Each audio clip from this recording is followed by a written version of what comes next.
Gaydar Radio. Hi, I'm Andrei Harmsworth from Gaydar and Metro. This is when I met Kylie Minogue on her first night in Cardiff. First up, I asked her, is she nervous about her big comeback? Actually, I think it's more excitement than nerves. But adrenaline makes you feel a little bit of both. So definitely the adrenaline still rises, and I hear the crowd, and I just hope that everything goes the way it's meant to go, or at least whether it does or it doesn't, that we have a great show. Yeah.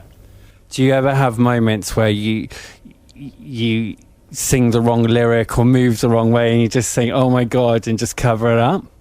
Have you been to one of my shows? I mess up the lyrics quite often, and it's not because I don't know them. It's weird. Like, the littlest distraction can just put me off kilter. And anyway, I mean, it goes to show it's a live show, and half the time I just have to laugh, especially if I really stuff up something that's, like I Should Be So Lucky or something really iconic.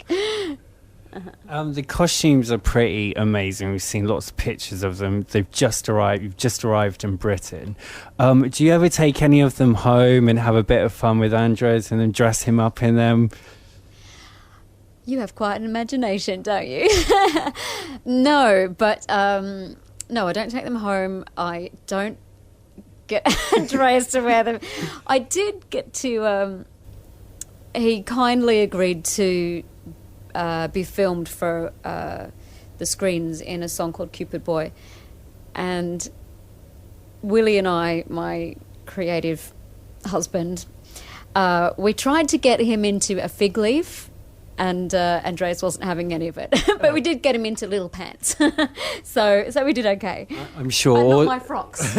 I'm sure all their backing dancers would have been pleased. Now, we met right at the beginning of the start when you launched the album in Ibiza and in London, so we've seen the whole journey now, and here we are. And people always speculating about your career, where it's going to go next. Are you taking a break? We've spoken about acting before. Now you're on stage. How are you feeling about your kind of long-term musical career? That's a really good question, because I'm thinking about it a lot. And I think when you're doing something like when you're on tour, you know for sure what you're doing from this date to that date. So I find that, and this happens with every tour, I find that I'm thinking a lot about what to do afterwards. I don't know that I would rush into doing another pop album. Playing with a few other ideas of something else to do, which is inspired by some of the promotion we did for Aphrodite, where I did live lounge performances and acoustic performances, different interpretations of my songs and other songs.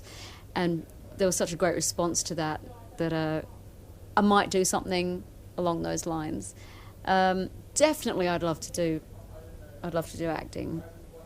I don't know where, how. But, I'm scratching around and seeing what's available for me then.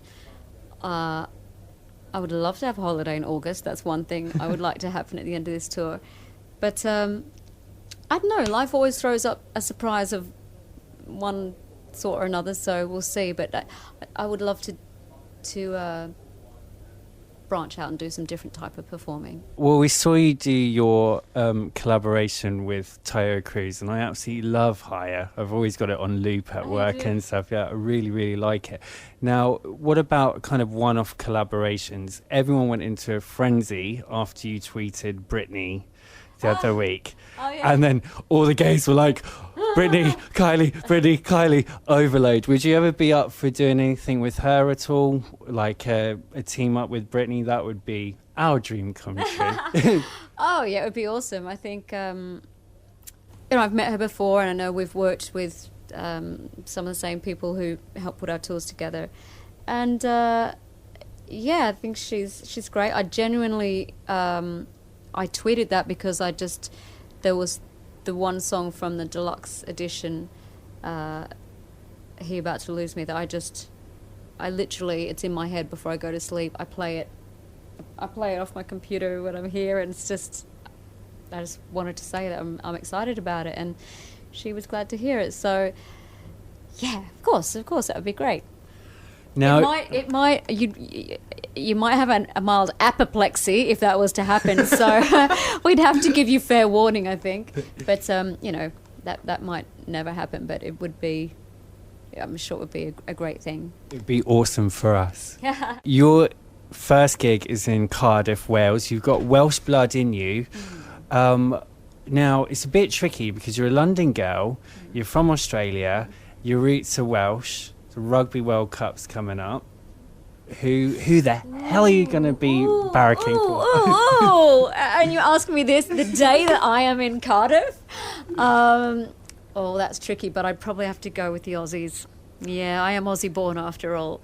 Okay. But, hey, may the best team win. Exactly. I shall remain sporting about it. And you're taking this tour over to America, is that right? You're doing a few dates there? Once we finish the UK, we've got 3 kind of club gigs in Japan, assuming that's all well, that we can still go there, and if we can, then I will be there just to show support and put on a good show. Then we go to North America, and we're more or less taking this show, but there's elements that we can't take because I'll be performing in some theatres and smaller venues over there. So this huge monstrous stage, we won't be taking the whole thing, but we'll be taking most of it. It'll still be a great show. So I'm very excited about taking the show over there, and then we'll be heading down under. Amazing. Yeah. Gaydar Radio. That is Queen of the Gays, Kylie Minogue, here on Gaydar Radio. She is talking to us this hour, and she invited me back to her dressing room in Cardiff, where we've been having this little chat last weekend. And what's the one thing you don't want to happen when you're interviewing Kylie Minogue? A one-off experience.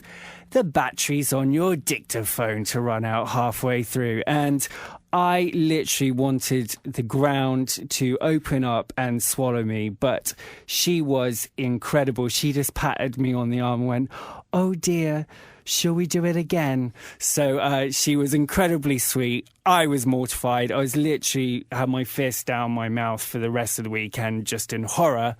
But this next bit I recorded on my ropey little dictaphone, but it is the most special bit because it almost brought a tear when I asked her what her gay fans mean to her.